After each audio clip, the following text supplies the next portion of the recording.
Yan, isang mapagpalang araw po sa ating lahat, mga kalingap, mga kabisnes. Panibagong araw, panibagong reaction ulit po tayo. At for today's video po ay gawin po natin ng reaction. Itong pagsusorpresa nitong si Kalingap Rab dito sa kanyang isa sa pinakamamahal na kapatid na si Grace. At yan, bago po natin ituloy itong ating reaction video patungkol nga po dito sa pagsorpresa ni Kalingap Rab dito kay Grace, ay syempre lagi po nating paalala na wag lang po nating kakalimutan patuloy na suportahan ang ama ng Kalingap na walang iba kundi si Kuya Bal Santos Matubang. Ganon din po ito si Kalingap Rab, at syempre ganon din si Ate Edna Vlog, ang may bahay ni Kuya Bal Santos Matubang. At ganon na rin po ang may bahay ni Kalingap Rab na si Ma'am Jack Tapia Matubang. At syempre, ganon din po ang lahat ng Kalingap partners at lahat ng Kalingap reactors. At yan mga Kalingap, mga kabisnes, isama na rin po natin sa ating patuloy na susuportahan ang Kabisnes Official, Papa Dins TV at Kabisnes Family. At yan, tuloy na po tayo dito sa ating gagawing reaction video patungkol nga po dito sa napakalaking sorpresa nitong si Kalingap Rab dito kay Grace. At nakita naman natin kung gaano talaga na sorpresa dito si Grace sa regalong ito sa kanya ni Kalingap Rab. Kahit hindi birthday nitong si Grace ay eto, niregaluhan siya nitong si Kalingap Rab ng isang kotse. Bagamat second hand lang itong kotse na ito, ay makikita naman natin na mataas pa rin yung kalidad nitong kotse na ito, na parang bago pa nga, di ba? At sabi nga ni Kalingap Rab ay deserve ni Grace ang maregaluhan ng ganitong kotse. Sabi nga ni Grace, kala nga daw niya nagbibiro lang ito si Kalingap Rab. Kasi dati pala nasabi na nito si Kalingap Rab dito kay Grace na bibilhan niya ito ng kotse. At eto nga, tinupad na ni Kalingap Rab ang ipinangako niyang yon dito kay Grace. At ang pinagbatayan ni Kalingap Rab kung bakit niya nasabi na deserve ni Grace na bilhan o regaluhan ng ganitong kotse, ay nakita kasi ni Kalingap Rab na itong si Grace mula doon sa kanyang pagkakamali dati ay pilit nang nagwawasto at nagsusumikap na magtrabaho sa kanya, sumama-sama sa pagbablog. Kumbaga, nakita ni Kalingap Rab yung napakalaking pagbabago nitong si Grace. Nakita ni Kalingap Rab kung papaanong iwinawas to ni Grace yung kanyang buhay. Na oo, nagkamali siya, aminado din naman siya nagkamali siya. At ngayon, ipinapakita niya na nagwawasto siya. At nagsusumikap, nagpapakasipag doon sa trabaho na ibinigay sa kanya ni Kalingap Rab. Kaya sabi nga ni Grace, laking pagpapasalamat niya dito kay Kalingap Rab, kay Kuya Bal, kay Ate Edna, sa buong pamilya, na sa kabila ng kanyang pagkakamali, sa kabila ng kanyang nagawang pagkakamali, pagiging pasaway dito sa kanyang pamilya, dito kay Kalingap Rab, Ate Edna, Kuya Bal, ay andun pa rin yung tinanggap siya ng buong buo ng mga ito. Ganon siya nagpapasalamat dito kay Kalingap Rab, Ate Edna, Kuya Bal, at doon sa buong pamilya niya. Doon sa buong pamilya na kinagisnan niya, kinalakhan niya. Kasi hindi naman lingid sa ating lahat, sa kaalaman ng ating lahat, mga Kalingap, mga kabisnes, na itong si Grace ay adopted child nila Kuya Bal Santos Matubang at ni Ate Edna. Kumbaga, hindi siya tunay na kadugo nito sila Kalingap Rab, sila Ate Edna at Kuya Bal. Pero kita nyo naman, mga Kalingap, mga kabisnes, kung papaano ituring nitong sila Kalingap Rab itong si Grace bilang isang tunay na kapatid. Sabi ko nga Dito natin makikita na hindi naging hadlang dito kay Kalingap Rab, maging dito kay Pau, Kakay, at maging kay Kuya Bal at kay Ate Edna. Yung hindi nila pagiging kadugo o tunay na kadugo itong si Grace para mahalin nila ng totoo. Hindi naging hadlang yung pagiging ampon nitong si Grace para mahalin nila ito ng totoo.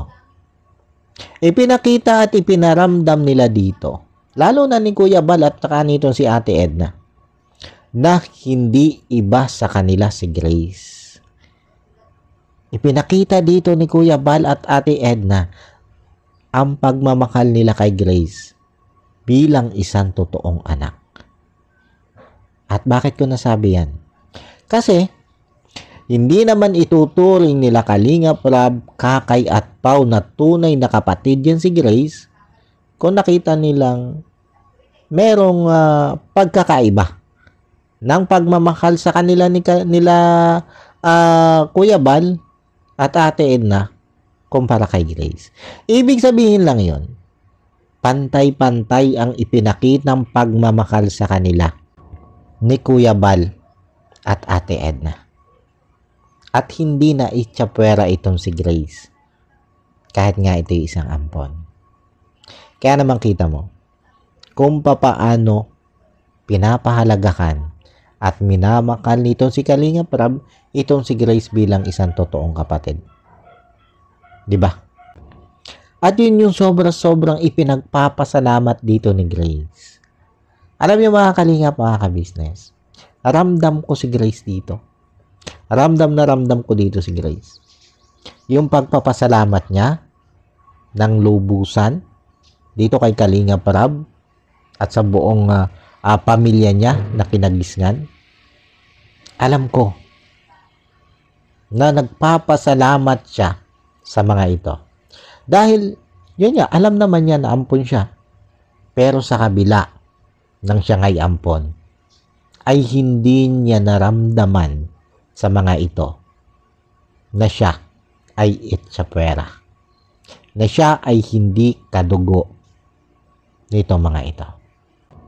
At yung sinasabi ni Grace na naging pasaway siya nitong mga ay kangay nakaraan, ng mga nakalipas na panahon, alam ko na hinanap niya yung kanyang sarili. Lalo na nga nung malaman niyang siya'y ampon, kaya siya'y naging kangay medyo naligaw ng landas. Nasa ngayon naman itinutuwid na niya yung kanyang pagkakamali.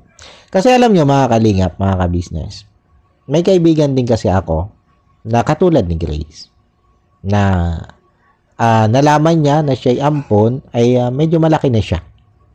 Ika nga ay nasa edad na rin siya. Ang alam ko nung malaman niya siya'y ampon ay nasa 15 years old na siya. At sa kabila ng magandang pakikisama sa kanya ng kinalak kanyang magulang, ng kanyang mga kapatid, sa kabila ng sobra-sobra din pagmamahal sa kanya ibinibigay ng kanyang mga magulang o ng kanyang nakagisnang magulang at mga kapatid, ay umabot pa rin siya doon sa point na naging pasaway siya. Kasi nga hinanap niya yung kanyang sarili. At gusto niya na masagot yung kanyang tanong. Kumbaga nagkaroon kasi siya ng tanong sa kanyang isip na bakit siya ipinaampon. Kumbaga hindi man siya galit o hindi naman talaga siya galit doon sa umampon sa kanya. Ay ang naramdaman niyang galit ay doon sa tunay niyang mga magulang. Kasi naging malaking katanungan nga sa kanyang isip na bakit siya ipinaampon. Hindi ba siya mahal ng kanyang tunay na magulang? Kaya yun yung naging dahilan kung bakit siya naging pasaway. Pero yung kaibigan kong yun, nagwasto din yan at humingi ng patawad doon sa kanyang mga tunay na, doon sa kanyang mga magulang na umampon sa kanya. Nakita din niya yung tunay niya magulang at nabanggit din sa kanya nung kanyang mga tunay na magulang na kaya siya ipinampon ay dahil sa sobrang kahirapan ng buhay. Bagamat alam nating mali yung ganon. Kasi para sa akin gumawa ka ng isang responsibilidad, dapat harapin mo yan ng buong buo. Para sa akin. At yun, nung ma-realize nga ng kaibigan kong yun, na yung mali niya, yung pagkakamali niya, bakit niya binigyan ng sakit ng ulo yung umampon sa kanya, samantalang sobra-sobrang pagmamahal nga ang ibinigay sa kanya. At hindi nga siya itinuring ng mga ito na hindi siya tunay na kadugo. Kumbaga, ipinaramdam sa kanya ng mga umampon sa kanya na hindi siya iba. At maging mga kapatid niya, hindi siya itinuring na iba. At alam kong ganito yung naramdaman ni Grace. Kaya hinanap din niya yung kanyang sarili. Na nung makita ni Grace na ang pagkakamali niya doon sa ginawa niyang yun, ay eto, nagwawasto na nga siya. At sabi nga niya, sobra-sobra siya nagpapasalamat. Dahil sa kabila ng kanyang pagiging pasaway, ay tinanggap pa rin siyang buong buo nitong sila Kalingap Rab, Ate Edna, Kuya Bal, at maging nitong si Pau at ni Kakay. Kumbaga, tinanggap pa rin siya sa kabila ng ginawa niyang kasalanan. Kaya alam niyo mga Kalingap, mga kabisnes, kung tutuusin, itong karanasang ito ni Grace, itong kwento ng buhay na ito ni Grace, na nakapublic naman yan, dito kay Kalingap Rab, maging kay Kuya Bal. Alam niyo, dapat itong maging aral maging aral sa lahat ng mga kabataang ganito ang sitwasyon kay Grace, na ipinaampo ng mga tunay na magulang at minakal naman ang totoo ng mga umampon sa kanya. Dapat maging aral ito, di ba? Na dapat ay ipagpasalamat mo na may mga taong kumupkup sa iyo at nagmahal ng totoo. At hindi mo kailangan magrebelde dahil ipinaampon ka ng mga tunay mong magulang. Bagamat oo, andun tayo sa katotohanan ng hindi natin nararamdaman kung ano yung kanilang nararamdaman. Pero dapat, ang isipin mo yung positibo. Alsin mo sa iyong isip yung negatibo. O hindi naman masama. Hanapin mo yung tunay mong pamilya at itanong mo sa kanya kung ano nga ba yung dahilan kung bakit kanila ipinaampon. Pero dapat, huwag mong ililigaw ng landas ang iyong sarili. Dapat, manatili kang nasa tamang landas. May mga nakilala din naman akong adopted child na nung malaman nila yung totoong pagkatao nila, hindi naman sila nagrebelde. At mas ipinagpasalamat pa nila na binuhay sila ng kanilang totoong magulang kahit sila ay ipinaampon. Kumbaga, naging malaking pagpapasalamat sa kanila yung binuhay sila dito sa mundo. May mga ganon. At sana ganon na lang yung gawin ng iba. Kumbaga, maging aral na lang sa kanila itong karanasan ni Grace na ito. Na hindi tama. Hindi tama na yung sarili mo ay iligaw mo ng landas nang dahil sa usaping ampon ka. Di ba mga Kalingap, mga kabisnes? At eto nga, mga Kalingap, mga kabisnes. After maibigay nito si Kalingap Rab dito kay Grace, itong kanyang regalong kotse, ay kagad itong ipinagmalaki ni Kalingap Rab sa kanyang pamilya na si Grace ay binigyan niya ng kotse. Kaya naman nag-drive sila papunta dun sa bahay nito sila Kuya Bal para nga ipakita dito kay Kuya Bal ang kanyang ibinigay o kanyang iniregalong kotse dito kay Grace. Kaya lang pagdating nila doon sa bahay nila Kuya Bal, wala doon sila Kuya Bal. At ang andun lang ay itong si Pau at saka itong si Kakay. At makikita natin dito mga Kalingap, mga kabisnes, kung gaano yung tuwa nitong magkapatid na Pau at Kakay sa natanggap na regalo ng kanilang kapatid na si Grace mula dito kay Kalingap Rab. Kumbaga makikita natin dito na pure yung kanilang tuwa na ang kanilang kapatid na si Grace ay naregaluhan ng kotse ng kanilang Kuya Rab. Diba, mga Kalingap, mga ka-business? Ang sarap lang sa puso na nakikitang ganito yung pagmamahala nila. Ganito nila kamahal yung isa't isa. At matapos nga yan, maipakita nito si Kalingap Rab dito sa kanyang mga kapatid na ito yung regalo ko kay Ate Grace nyo. At nung malaman niya na wala doon sila Kuya Bal, ay pinuntahan niya itong sila Kuya Bal at si Ate Edna. Para nga ipagmalaki nitong si Kalingap Rab dito kay Ate Edna at Kuya Bal na ito, naregaluhan niya itong si Grace ng kotse. Diba? Excited itong si Kalingap Rab na maipakita sa kanyang mga magulang na si Grace ay naregaluhan niya ng kotse.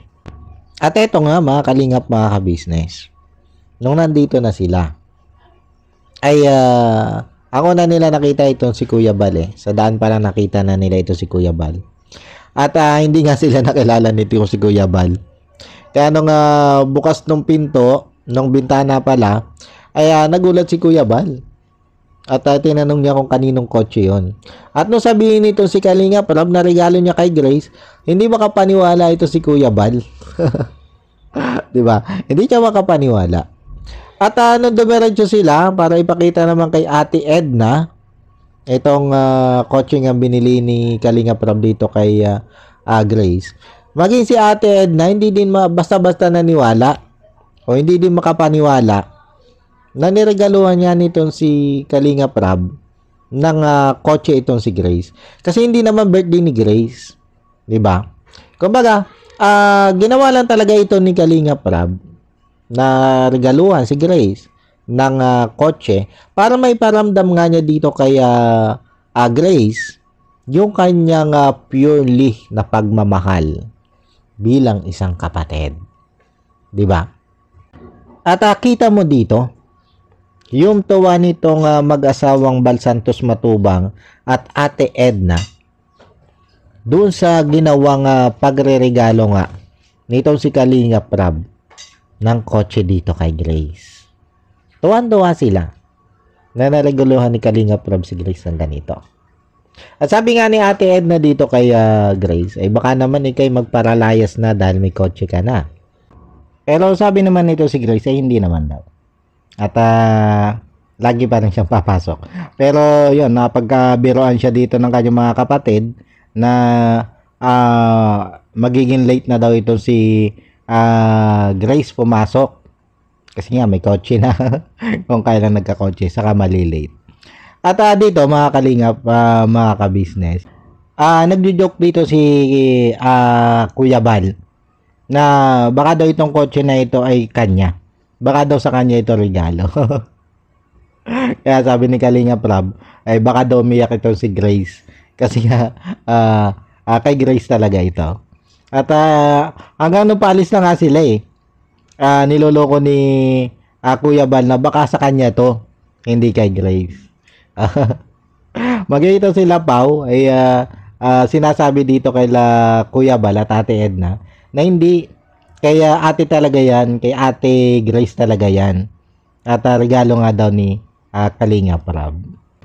Pero alam nyo mga Kalingap, mga ka-business, habang pinapanood ko ito, itong kulitan nilang ito na magkakapamilya.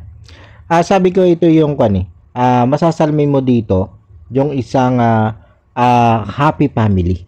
Yung isang masayang pamilya. 'Di ba? Bagamat yun nga, alam natin na ampon nito si Grace, pero kita nyo naman kung gaano sila kasaya. At hindi mo mararamdaman dito na ibang dugo ang pinanggalingan ni Grace. Ganon nila ipinaparamdam dito kay Grace ang kanilang totoong pagmamahal. Diba mga Kalingap, mga ka-business? At congratulations sa iyo, Grace. Congratulations sa iyo. At sana yun, panindigan mo yung sinimulan mong pagbabago, pagwawasto sa iyong sarili. At tama si Kalingap Rab. Deserve mo naman yan. At yung paano po mga Kalingap, mga ka-business? Hanggang dito na lang po ang ating reaction video patungkol nga po dito sa napakabonggang regalo nito si Kalingap Rab dito kay Grace. At yun muli po ay maraming salamat sa patuloy na sumusuporta sa akin po sa mga ginagawa ko reaction video. Maraming salamat po sa inyong patuloy na pagsuporta. At syempre bago po tayo magtapos mga Kalingap, mga ka-business, ay yun ang lagi po natin paalala na wag lang po natin kakalimutan patuloy na suportahan ang ama ng Kalingap na walang iba nga po kundi si Kuya Bal Santos Matubang. Ganon din po itong si Kalingap Rab at syempre ganon din si Ate Edna Vlog, ang may bahay ni Kuya Bal Santos Matubang. At syempre ganon din po ang may bahay ni Kalingap Rab na si Ma'am Jack Tapia Matubang. At ganon din po mga Kalingap, mga ka-business, ang lahat ng Kalingap Reactors at lahat ng Kalingap Partners. Suportahan po natin yan. At isama na rin po natin mga Kalingap, mga ka-business, sa patuloy nating susuportahan ang Ka-Business Official, Papa Dins TV at Ka-Business Family. At ganoon din po ang lahat ng kagwang ni Ka-Business. At syempre ganoon din ang lahat ng reactors ng Ka-Business. At yun mga Kalingap, mga ka-business, makisama din po sa ating patuloy na susuportahan sila Etsme Bebang Official, Erlinda Official Vlog, Blessful Balance, Pretty Mind 143, Nana Channel TV, LBOFW Abu Dhabi, Jewel Channel, Dindin Mix Vlog, Nora Mix Vlog, Best Friend Italy, Kawaki TV Official, at sino pa? Ka-edit Mix Vlog. Yan, pasuportahan po natin yan mga Kalingap, mga ka-business. At yun muli po ay maraming salamat po sa inyong lahat. God bless po. And I love you all. Bye-bye.